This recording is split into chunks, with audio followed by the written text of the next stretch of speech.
المقيم إبراهيم محمد علي عبد الله، رقم جوالي 0541534301.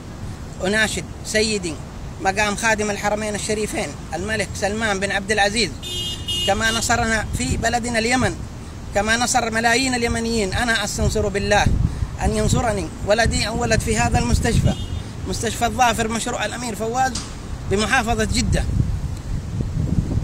وطلبوا تنويمه بمبلغ 2000 ريال يوميا، فقلت لهم أنا لا أستطيع دفع هذا المبلغ، وطلبت خروج ولدي ووقعوني على خروج، ثم قطعوا الورقة من جديد ونوموا ولدي بالقوة، وطلبوا مني بعد 9 أيام إبرتين بقيمة 8000 ريال، ولما أحضرتها لهم في اليوم 11 قبل العصر جئت الساعة 11 في الليل وإذ بهم يقولوا أن ولدي قد توفى.